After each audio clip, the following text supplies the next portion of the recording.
Good evening everyone. Welcome to clear U K C S C Uttarakhand PCS. आज की current affairs में बात करने वाले हैं उड़ान स्कीम के बारे में। चर्चा में क्यों रहा? क्योंकि भारत ने पहला made in India Dornier aircraft से डिब्रूगढ़, जो कि असम में है, पासीघाट अरुणाचल प्रदेश में फ़्लाइट सक्सेसफुली फ्लाई करा इस प्लेन ने। ये प्लेन किसने बनाया है? ये HAL ने बनाया है, हिंदुस्तान एरोनॉटिक्स लिमिटेड ने। ये किस गवर्नमेंट स्कीम के अंतर्गत आता है? उड़ान उड़े देश का आम नागरिक। ये गवर्नमेंट स्कीम कब शुरू की गई थी? सन 2016। इस गवर्नमेंट स्कीम के अंतर्गत पहली फ़्लाइट कब हुई थी? अप्रैल 2017। ठीक है। इसका उड़ान स्कीम का एक और नाम क्या है?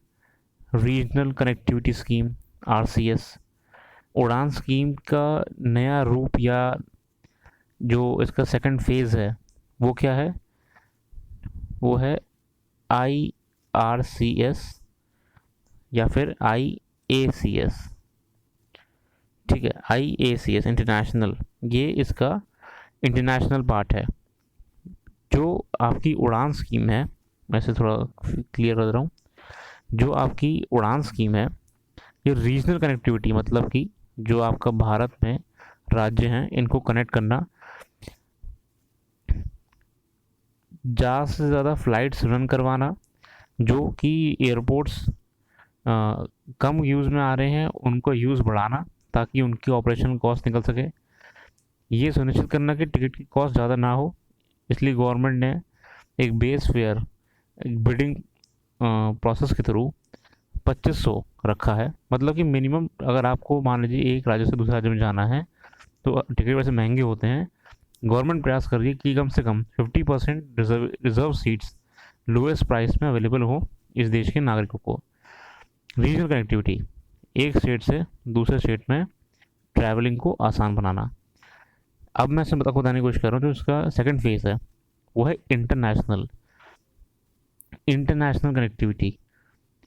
अब जो डिब्रूगढ़, असम और अरुणाचल प्रदेश जिक्र हो रहा है, ये दोनों ही मकसद से गवर्नमेंट के फ़ायदेमंद है। क्यों? क्योंकि जो इनका इस स्कीम का उड़ान का फ़ेज़ 2 है, इसमें जो इंटरनेशनल कनेक्टिविटी का जिक्र करा गया है, तो वहाँ पे असम, मणिपुर और त्रिपुरा का जिक्र है। असम, मणिपुर और त्रिपुरा का जिक्र है।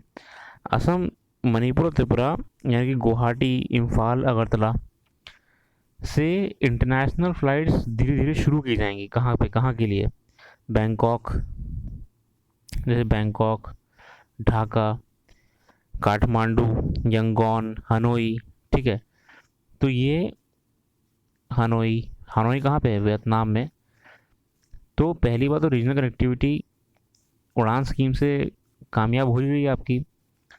डोनियर एयरक्राफ्ट होने से पहाड़ी क्षेत्रों में ये एक लाइट एयरक्राफ्ट है, फ़्लाइट आसान हो जाएगी। दूसरी बात, जैसे ही असम, अरुणाचल प्रदेश और आपका त्रिपुरा या मणिपुर से कनेक्टिविटी अच्छी हो जाएगी, तो गवर्नमेंट में तो फेज़ 2 है इंटरनेशनल एविएशन का, वो भी ज़्यादा दूर नहीं। Bangkok, Hanoi, Vietnam, Dhaka, Kathmandu जैसे जो इंटरनेशनल सिटीज़ हमारे पास में हैं, यहाँ पे कनेक्टिविटी गवर्नमेंट फ़्लाइट शुरू कर देगी।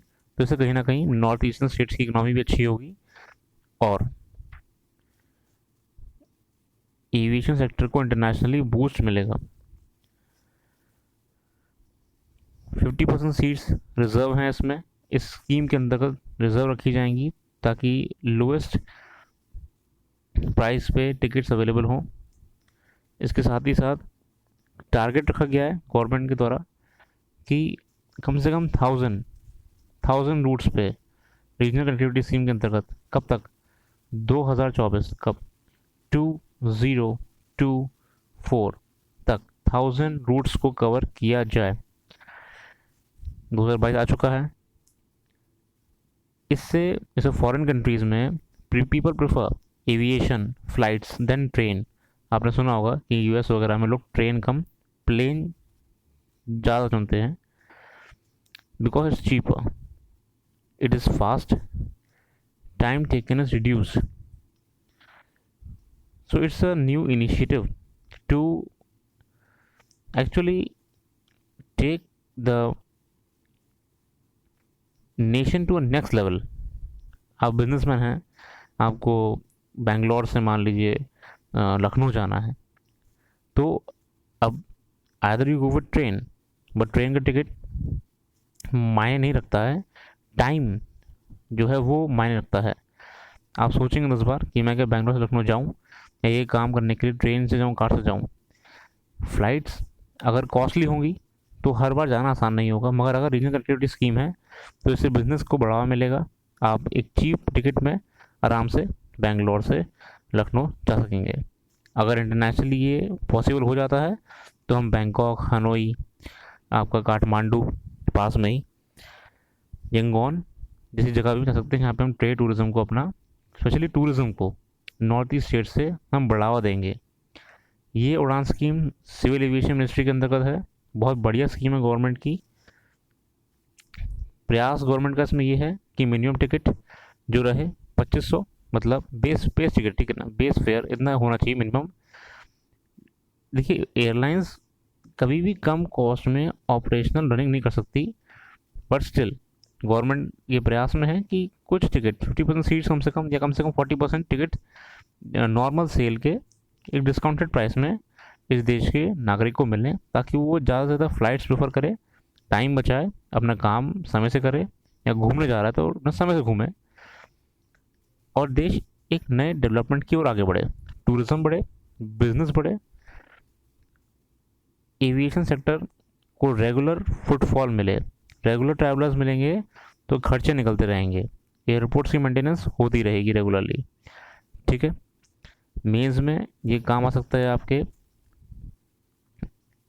आप बहुत क्वेश्चन बन जाएंगे इससे कि गवर्नमेंट ने सिविल एविएशन में रिफॉर्म्स लाने के लिए क्या करा, टूरिज़्म बढ़ा, अगर मान लीजिए क्वेश्चन आएगा कि टूरिज़्म को बढ़ाने के लिए आप क्या क्या क्या क्या क्या करना चाहेंगे, तो आप उड़ान स्कीम मेंशन कर सकते हैं। बिज़नेस को बढ़ाने के लिए उड़ान स्कीम, ठीक है, रीजनल कनेक्टिविटी को बढ़ाने के लिए उड़ान स्कीम, तो ये बहुत बेनिफिशियल है।